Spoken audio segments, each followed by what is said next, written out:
Order. The House has directed the Speaker to make a statement at the beginning of each session about the duties and responsibilities of honourable members.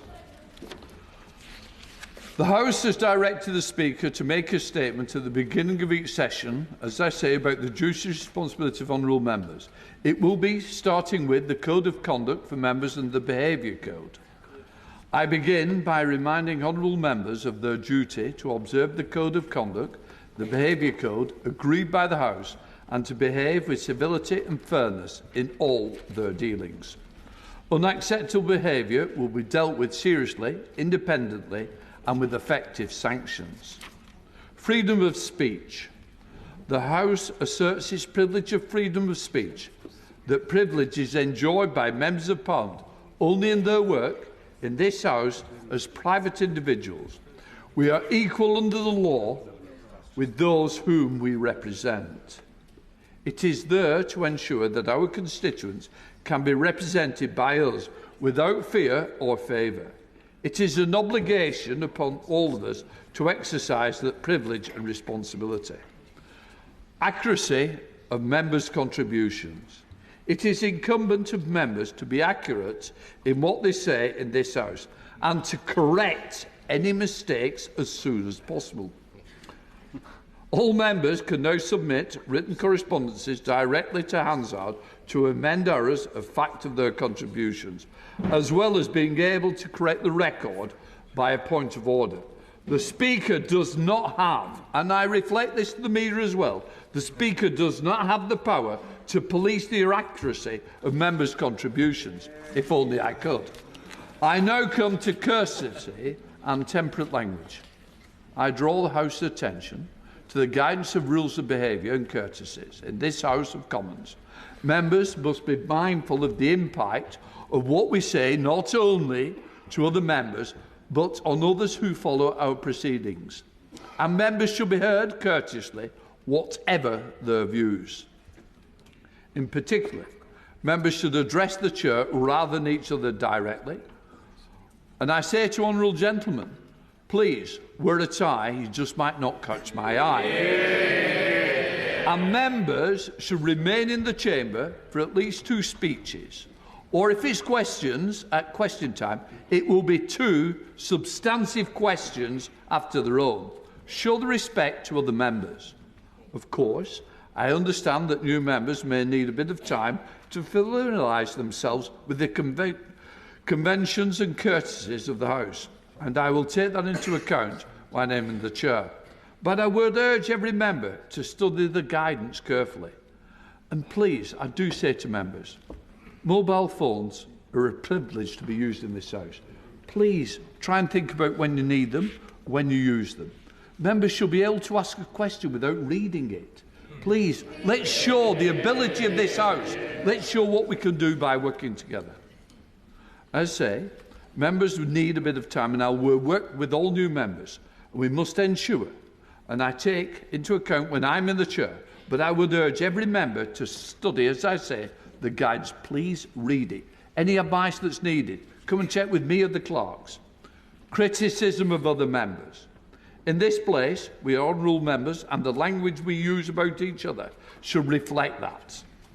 If a member falls short of the standards expected of us all, there are ways of dealing with that, but not by accusations made as sideswipes during questions or debates. If we fail to treat each other with respect in debate, this diminishes our work. Also risks raising the temperature of discussions outside this place, particularly on social media, which already too often descend into online abuse against honourable members. My job is to look after all members, so please, if we show respect to each other here, I believe the public should also show respect to members. So please, let us get it right and let's work together. I don't want people to agree with each other. This could be the most boring chamber I've ever seen. That wouldn't be good for me either. But it's about tolerance and it's about respect. So please, let's make that our main aim. Confidentiality of Speaker's correspondence with members. It's important that honourable members are able to raise matters with me freely, and for that reason I keep such correspondence confidential. This includes applications for urgent questions. I remind honourable members it is equally important that my response, particularly on matters of privilege, are treated with the same respect. Speaking in the chair. I also wish to give some advice about seeking to speak in the chamber. I take into account the number of factors when determining who to call. One of those is how often a member speaks. In other words, if you spoke much more than colleagues, then others will be brought before you and treated. And I've got to say to Jim Shannon, remember that. I think that falls on deaf ears. But I would say that, colleagues, it's more likely to be called in the next debate for which you apply if you missed out on the last one. I know it can be frustrating not to be called in a debate or to be called very late.